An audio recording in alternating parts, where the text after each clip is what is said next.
Bienvenidos y bienvenidas a Una Verdad Sin Fronteras, podcast de conversaciones sobre el exilio colombiano en México que la Comisión para el Esclarecimiento de la Verdad, la Convivencia y la No Repetición de Colombia, en colaboración con la Universidad Iberoamericana, presenta.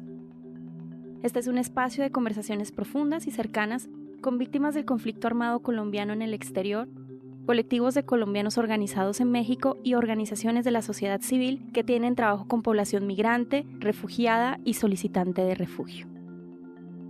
Tenemos el gusto de acompañarles Pablo Reina y Diana Silva.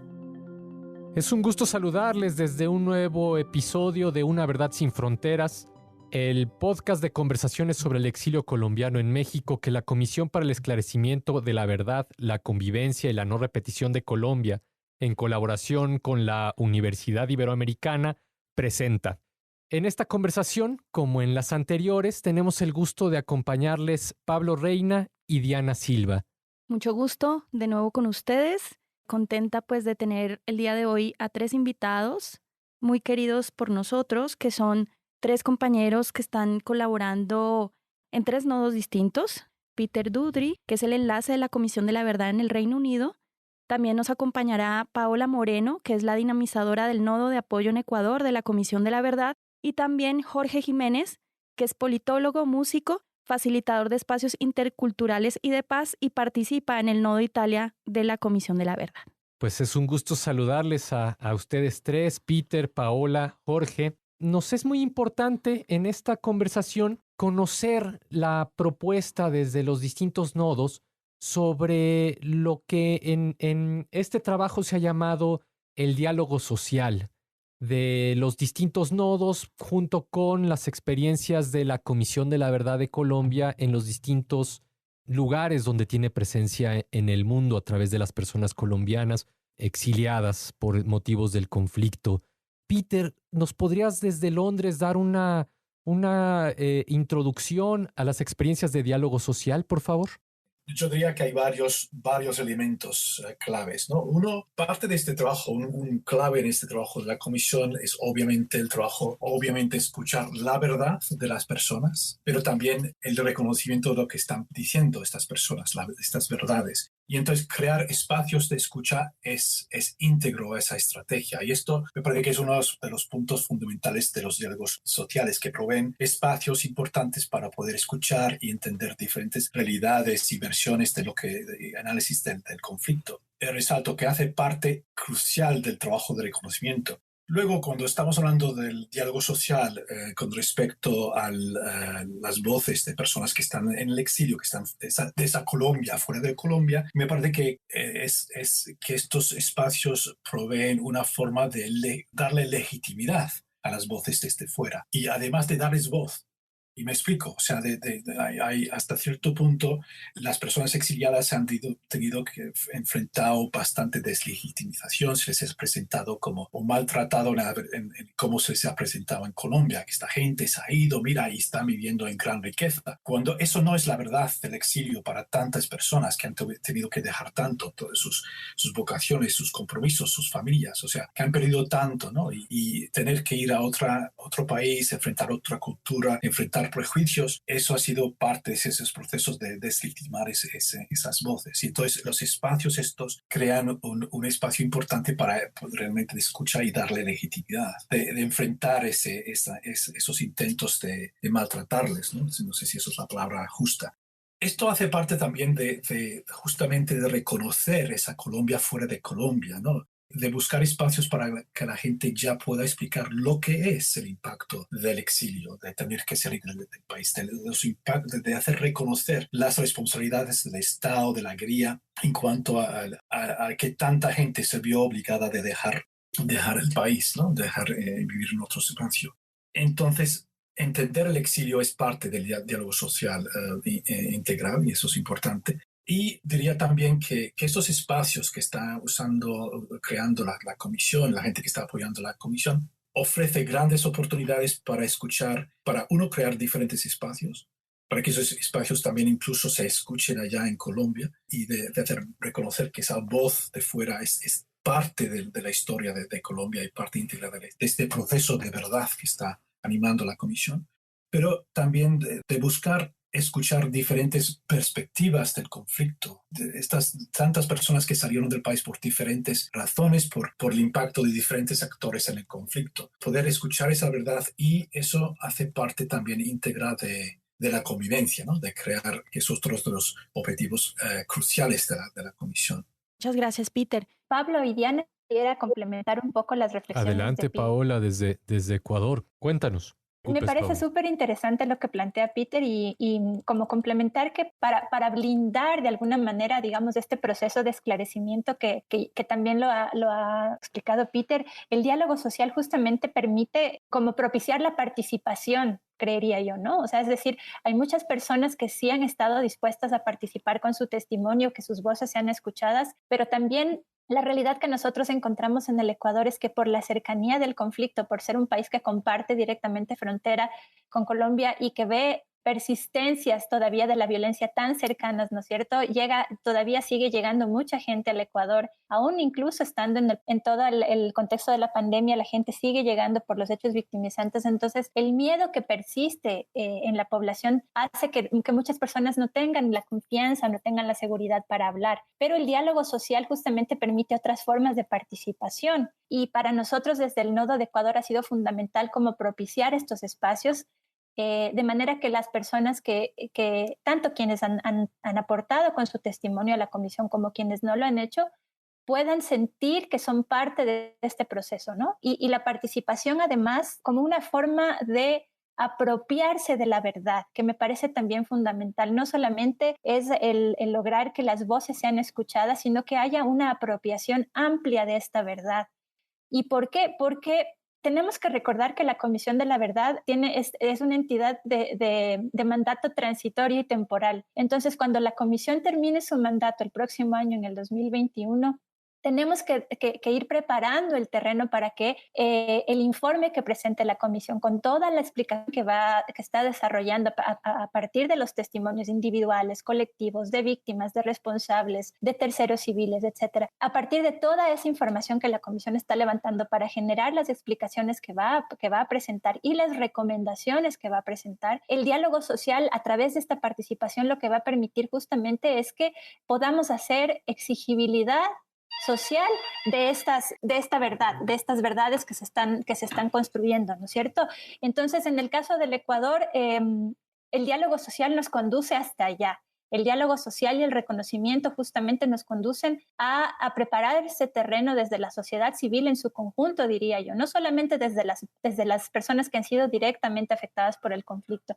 Y yo creo que este es un tema bien importante en el sentido de que, como decía Peter, son verdades que están deslegitimadas, que no son escuchadas, porque en Colombia el exilio o el desplazamiento forzado transnacional no ha sido reconocido. Incluso en la misma ley 1448, la ley de víctimas del marco legal que tiene Colombia, tampoco está incluida la categoría del desplazamiento forzado transnacional como un hecho victimizante. Entonces, el hecho de que la sociedad civil en su conjunto, el hecho de que la comunidad internacional puedan apropiarse de esa verdad nos va a permitir blindar el informe, y cuando digo blindar me refiero a protegerlo, ¿no? A que no caiga, digamos que tenga un carácter de alguna manera, no quiero decir vinculante, pero que sí pueda ser exigido y exigible para que se cumplan las recomendaciones que están planteadas allí. Entonces, la participación que nosotros desde el Ecuador hemos promovido justamente apunta hacia allá, a que la población colombiana que está en el Ecuador y que ha participado de los procesos de la comisión se apropie del proceso.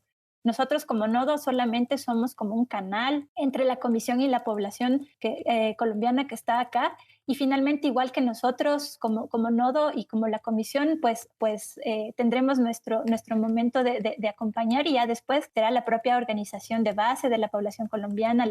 Ojalá el nodo también pueda terminar consolidándose, digamos, ¿no? Como una plataforma de apoyo a la población colombiana, pero tenemos que recordar que el proceso de la comisión debe seguir más allá de cuando la comisión termine su mandato. Entonces, el diálogo social va para allá. Nosotros hemos trabajado desde agosto en eventos, digamos, encuentros preparatorios con la población para justamente escucharles qué es lo que ellos necesitan que sea reconocido por parte del Estado colombiano. Porque además a veces el tema del reconocimiento puede sonar un poco abstracto, ¿no? Es decir, si es que no hay un reconocimiento material que es el que promueve, por ejemplo, la ley 1448 de una forma bastante limitada. Esa es como la idea del reconocimiento que existe, ¿no? Un reconocimiento de medidas administrativas, de indemnización, de un pago de un cierto valor. El poder llegar a explicar, ¿no es cierto?, que el reconocimiento va mucho más allá. Es lo que decía Peter, ¿no? El reconocimiento de la dignidad de estas personas, ¿no? El que eso se pueda ir trabajando de a poco, que se pueda ir comprendiendo, que las propias personas puedan enunciar qué es lo que necesitan que el Estado colombiano reconozca de cómo ha sido expoliada su dignidad, ¿no es cierto?, a través de las vulneraciones a sus derechos, a través del mismo hecho de haber sido abandonados por parte del Estado. Me gustaría escuchar a Jorge en esta misma pregunta. Claro que sí, gracias Paola por lo que planteabas. Me quedó resonando mucho la palabra blindar, ¿no? Y cómo el diálogo social, que resulta ser como esta posibilidad de poner a la gente en diálogo, de poner a la gente en contacto, de que la gente se encuentre, resulta siendo también una posibilidad de blindar a estas personas, específicamente las que están en exilio, de la estigmatización, en el sentido en el que permite que las mismas personas se empoderen en su calidad de migrantes, por ejemplo, en su calidad de exiliados, por ejemplo, que reconozcan su propia historia. Aquí en Italia hemos descubierto que antes del proceso que se ha iniciado con el nodo, las asociaciones de colombianos desde hace un buen tiempo estaban buscando hacer esas reflexiones de esa sensibilidad que se desarrolla siendo migrante, de ese duelo también que se hace siendo migrante, de toda esa dimensión psicosocial que implica el hecho de cruzar esa frontera y que por eso mismo un diálogo social implica atravesar esos muros, ¿no? El primer muro que se atravesó fue la frontera, esa palabra que es fundamental para hablar del exilio, pero hay muchos muros que se encuentran afuera, específicamente estos muros de la estigmatización, y que en Europa, en este caso, pues que estamos en Italia, hay muchos, ¿no? Frente a muchos tipos de migrantes, frente a los africanos que llegan en barcas, frente a los árabes que llegan caminando en diferentes modos, frente a los latinos, estigmatizando mucho también esos motivos, que llegaron por una guerra, que llegaron por motivos económicos, y que esa estigmatización también genera una respuesta defensiva por parte del migrante, invisibilizando su historia, invisibilizando también sus identidades anteriores. Entonces este diálogo social justamente permite como recobrar esa parte de identidad que ha estado escondida, que ha estado silenciada, así sea entre los colombianos, por ejemplo, pero que logra tener aún más fuerza cuando se pone dentro del territorio para que sea escuchado también por parte de los que lo miran como extranjero, ¿no? En este caso de los italianos, de las instituciones que trabajan con migrantes, pero que a veces no ven al colombiano como un migrante por razones políticas. No reconocen en el conflicto colombiano una razón por la cual migrar. Y justamente este diálogo social pone en boca y visibiliza todas estas informaciones que en cierta medida también sanan heridas profundas de quien migra por motivos políticos.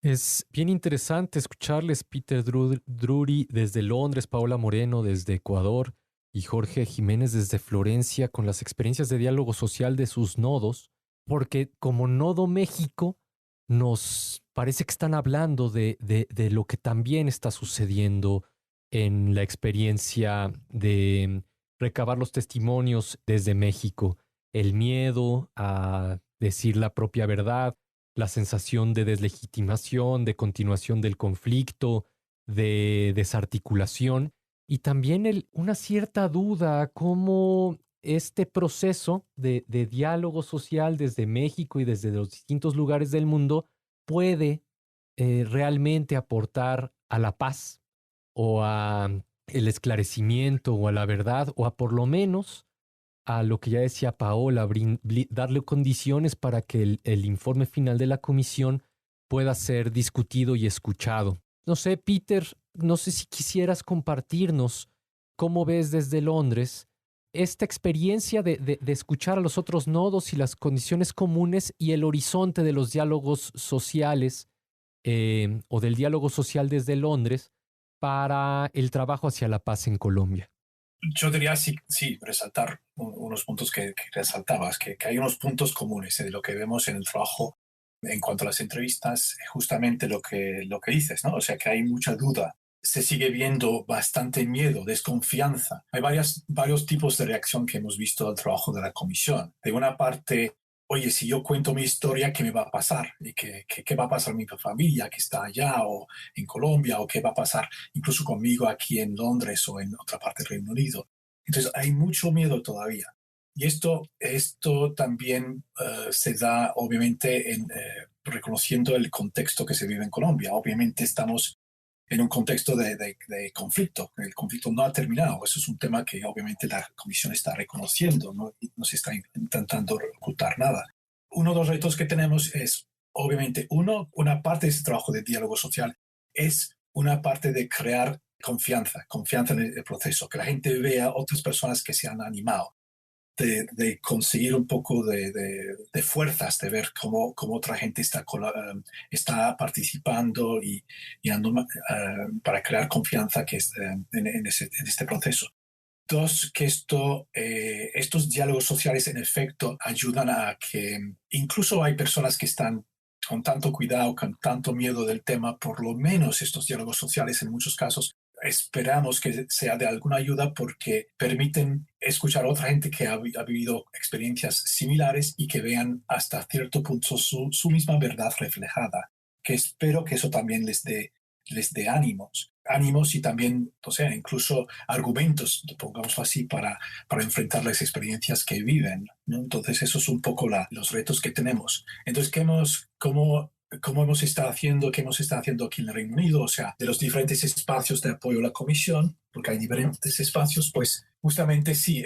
Uno es, para darles algunos ejemplos, por ejemplo, a principios en marzo realizamos una conferencia con la Universidad de Oxford, en la que incluimos un espacio donde personas exiliadas pudiesen contar su experiencia de exilio. De ese momento importante porque les sirvió a la gente que participó como un gran sentido de reconocimiento, de poder dirigirse a una universidad renombrada, ser reconocidos, ser escuchados, que les dio bastante ánimo, ¿no? Pero además, y esto toca un poco con el tema de blindar, porque uno de los temas que también me parece que a lo que sirve el diálogo social aquí a nivel internacional son que estos eventos nos ayudan también a comunicar a la sociedad británica en este país, para que ellos sepan, que la sociedad británica sepa cuál es la realidad del exilio colombiano en este país. Y de esa forma también legitimar el trabajo de la Comisión. Y esto encaja en todo este tema de cómo blindamos el informe final, en un contexto en que hay tantas críticas, ataques contra el trabajo de la Comisión, contra el trabajo de verdad. A medida que nos acerquemos a esa fecha final, cuando se lanza el informe final, necesitamos que haya un apoyo fuerte a nivel internacional que respalde ese trabajo de la Comisión para que ese informe se pueda sacar completamente a luz pública, que no se intente socavar o esconder debajo de la mesa. Esto lo necesitamos para poder hacer la bulla máxima. También hemos estado intentando entonces hacer varias actividades de diálogo social que encajan diferentes sectores y temas, ¿no? Por ejemplo, hemos hecho un diálogo social con sindicalistas exiliados en Europa, que ha sido importante para, o sea, reconociendo también que hay muchos sindicalistas que también con esos temores de hablar, dado que tuvieron que salir del país después de no solo ser amenazados, pero también haber sufrido torturas, etc. Un diálogo social también con comunidad, con personas del LGBTQ de Europa, que ha sido también muy importante porque incluso allí también este tema de esta parte de la comunidad colombiana ha sido completamente silenciada e ignorada. A nivel internacional ese diálogo social, según los participantes, sirvió bastante para hacer bulla, decir, mira, aquí estamos y aquí esta es nuestra realidad. Luego también hemos hecho un diálogo sobre desaparición forzada con personas del Reino Unido y otros países, otra vez resaltando la importancia de desaparición forzada y haciendo un llamado contundente, que sería parte de un reconocimiento. Aquí, como dijeron las personas que participaban, también estuvo uno de los relatores, el relator del Grupo de Trabajo de la ONU de Desaparición Forzada.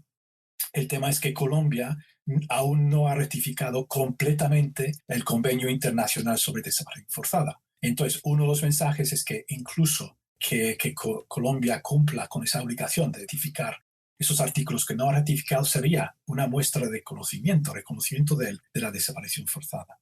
Luego hemos hecho eventos sobre el exilio en general, cómo ha sido el exilio para que la gente tenga un espacio para contar. Esas diferentes realidades de cuál es el exilio, cómo ha experimentado cada cual el exilio. O sea, ahí salen unos temas comunes, ¿no? Que sin duda se escucharán en otros nodos también, pero la gente que cuenta cómo el impacto sobre la vida familiar, las tensiones incluso que se crean dentro de la familia, porque mira, usted se fue del país y nos dejó aquí, nosotros nos sentimos embarazados o que yo tuve que separarme de mis hijos porque yo corría peligro y ahí duré 2, 3 más años sin ver a mi hija, situaciones así muy, muy, muy complicadas. Diálogo sobre el arte, o sea, para aclarar cómo el arte y diferentes formas de arte pueden ayudar a entender los impactos del conflicto, ¿no? El arte incluso es que provee no sé si diríamos una forma, no sé si indirecta casi, a tocar temas muy, muy duras, pero permite a la persona acercarse a ese tema y controlar las emociones que eso surja y de esa forma enfrentar esas experiencias.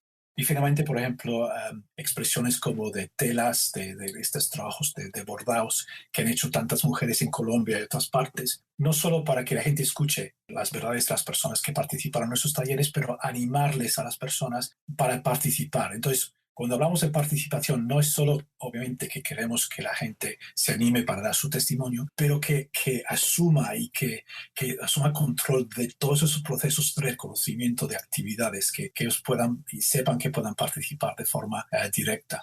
En los próximos días incluso vamos a hacer otro taller la semana entrante, por ejemplo, sobre la cocina, sobre los sabores y la memoria, por ejemplo, de la cocina como una forma de que la gente se pueda expresar.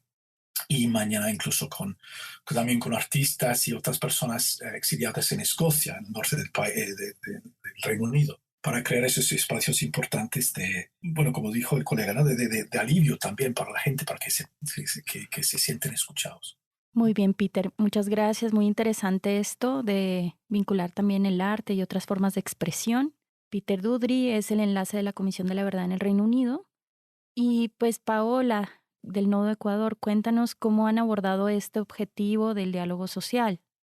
Bueno, yo escucho a Peter y encuentro, así como él planteaba, no hay muchos puntos comunes y pues explicar que también en el caso del Ecuador la complejidad que tenemos es que es el perfil, llamémoslo así, sí, el perfil de las personas afectadas por el conflicto de las víctimas es bastante distinto al que se puede encontrar de la población que está en el mismo continente, diría yo, en el mismo cono sur, pero también mucho más distinta de la que está en Europa. Y eso complejiza un poco el trabajo del diálogo social. Entonces nosotros hemos trabajado sobre todo desde los ejercicios de pedagogía que hemos podido realizar sobre lo que significa la Comisión de la Verdad. Ha sido como un sentar las bases para lo que significa el poder apropiarse de ese trabajo. Entonces, ha sido trabajar sobre todo desde espacios en los que nosotros podamos comentar, explicar en detalle, en el lenguaje más sencillo posible de qué se trata la comisión, cuál es su naturaleza, por qué está trabajando en este momento donde el conflicto persiste todavía, porque eso es algo ese es un tema que la gente no termina de comprender, ¿no es cierto? ¿Por qué se habla de un proceso de paz? ¿Por qué se habla de esclarecer la verdad cuando todavía hay un conflicto que persiste? Entonces eso es algo que complejiza o más bien nos plantea retos sobre las estrategias y las metodologías de llegar con información clave a la población, ¿verdad? Entonces nos hemos apoyado muchísimo con universidades, con espacios digamos que son cercanos a la población colombiana. En el Ecuador es impresionante, uno pensaría que solamente está la población ubicada en la frontera con Colombia, pero hemos trabajado con población que está incluso en la frontera entre Ecuador y Perú, en la Amazonía, es decir, al sur de nuestro país. Entonces hemos llegado a rincones, digamos, en donde no nos habríamos imaginado que podía haber población colombiana. Población del Chocó, imagínense ustedes, población del Chocó que está en la Amazonía ecuatoriana, en la frontera con Perú. Entonces, nuestro trabajo principal del diálogo ha sido ¿no? Es llegar con pedagogía, con las metodologías que más propicien la reflexión hemos trabajado mucho con las personas sobre qué significa la verdad, empezando por este derecho tan básico que tienen las víctimas, ¿no? De saber qué es lo que les sucedió y por qué les sucedió. Y que se comprenda que no es un derecho que está alienado por el hecho de haber estado fuera del país. Entonces, es el ejercicio que más nos ha promovido, digamos, con el que más hemos promovido el diálogo social. Y es el diálogo social justamente, como decía Peter, con la sociedad civil ecuatoriana, que es fundamental trabajar en el sentido de romper estos estigmas que también mencionaba hace un momentito Jorge, respecto a cómo la población local concibe a la población colombiana, ¿no? Entonces ha sido un ejercicio bien importante de trabajar con la población ecuatoriana también. Digamos que hay distintas respuestas desde la población ecuatoriana y en eso también mencionar que es un reto enorme de cara a propiciar el diálogo, porque hay muchas, todavía persisten, a pesar de que estamos hablando de que la población colombiana empezó a llegar al Ecuador a principios del año 2000, ya son 20 años de persistentes estigmas y tensiones entre la población local y la población colombiana. Entonces, nuestro trabajo ha ido un poco por allí, como les comentaba hace un momento también, el dialogar con las personas, el conocer, digamos, de las personas que han sido víctimas del conflicto, qué es lo que necesitan que sea reconocido por parte del Estado colombiano, en el sentido de entender que el Estado debe no solamente una deuda gigante por el desconocimiento que hay del histórico de la dimensión del conflicto que es el exilio, sino de los hechos mismos que cada persona ha vivido y los impactos que ha tenido a nivel individual y colectivo. Entonces ese ha sido un poco el ejercicio que hemos llevado nosotros adelante. Tenemos a futuro el reto también de generar de organizar un encuentro de reconocimiento que justamente aborde el tema de las fronteras, de lo que significa ser un país de frontera y de lo que significa ser una persona refugiada, una persona con necesidad de protección internacional en un país en el que el conflicto ha permeado desde en distintas dimensiones, ¿no? Nosotros vivimos muy de cerca el conflicto, incluso con presencia de actores armados en el Ecuador, la revictimización de muchas personas que han encontrado a sus victimarios en las oficinas de atención del ACNUR, por ejemplo. Entonces son cuestiones que nos cuestionan sobre cómo avanzar y sobre las que tenemos que ser muy creativos todo el tiempo para poder trabajar con la población. Sí, frente a la complejidad de estos procesos de construcción de paz, de escucha de la paz, pues la creatividad a través del diálogo social, como nos lo compartes, Paola. Jorge Jiménez, desde el Nodo Italia, tenemos 3 o 4 minutos más para ir concluyendo esta emisión de Una Verdad Sin Fronteras. Desde el Nodo Italia, ¿alguna reflexión más que nos quieras compartir sobre diálogo social y a lo mejor alguna reflexión de diálogo social en pandemia que puedas compartirnos pues así en estos minutitos, por favor? Bueno, sí, resulta que escuchando tanto a Peter y a Paola, acá ha sido muy importante enlazarnos con los otros nodos. Acá llegó una entrevistadora que estuvo en Ecuador un tiempo y que luego comenzó a entrevistar en Alemania y que acaba de llegar a Italia. Y esa experiencia de ella transitar en diferentes nodos nos ayudó a entender pues nuestro proceso y esas dificultades que teníamos de trabajar con la comunidad colombiana por la diferencia, o sea, son muy diferentes los colombianos dependiendo de por qué motivo llegan acá, en qué condiciones llegan. Entonces fue un reto llegar a las personas, pero también fue como el horizonte. Y aquí justamente ese tema de buscar dar herramientas para que las personas que no las tienen puedan hablar de su propia historia y puedan también observarla, ¿no? Como decía Peter, como tal vez ese espejo para poder ver a la medusa, no poder ver ese horror, pues el arte, finalmente. Entonces, durante la pandemia, justamente aquí tuvimos un gran reto en Italia, que hubo tanto miedo, pero que también fue una oportunidad para que las organizaciones de colombianos que no querían colaborar con la comisión, pues porque ha sido así en diferentes espacios, por muchos motivos, por peleas entre asociaciones, por peleas entre colombianos, por tantas dificultades que hacen parte de nuestra cultura y que nos cargamos también en el exilio, pues estas personas se comenzaron a acercar, estas organizaciones, a los colombianos en dificultad, a ayudarles dentro de durante la pandemia, y este fue como un conducto que nos permitió también acercarnos a diferentes personas que nunca habían querido hablar o acercarse a la comisión por miedo o por indiferencia. También durante este proceso, pues, de estar en las casas y de solamente podernos encontrar a través de Internet, pues decidimos desarrollar una iniciativa que se llama Memorarte Fest, un festival online, digamos, el primer festival online por la memoria, por el reconocimiento de la memoria de las víctimas del conflicto colombiano, que lo hicimos aquí, pues, entre los voluntarios en Italia, con artistas reconocidos en diferentes sectores, desde la literatura, desde el cine, desde la danza, desde también la pedagogía para la paz, desde el arte, desde muchos ámbitos, incluso también desde la intelectualidad, hasta artistas que no son tan reconocidos y que hacen parte del territorio aquí.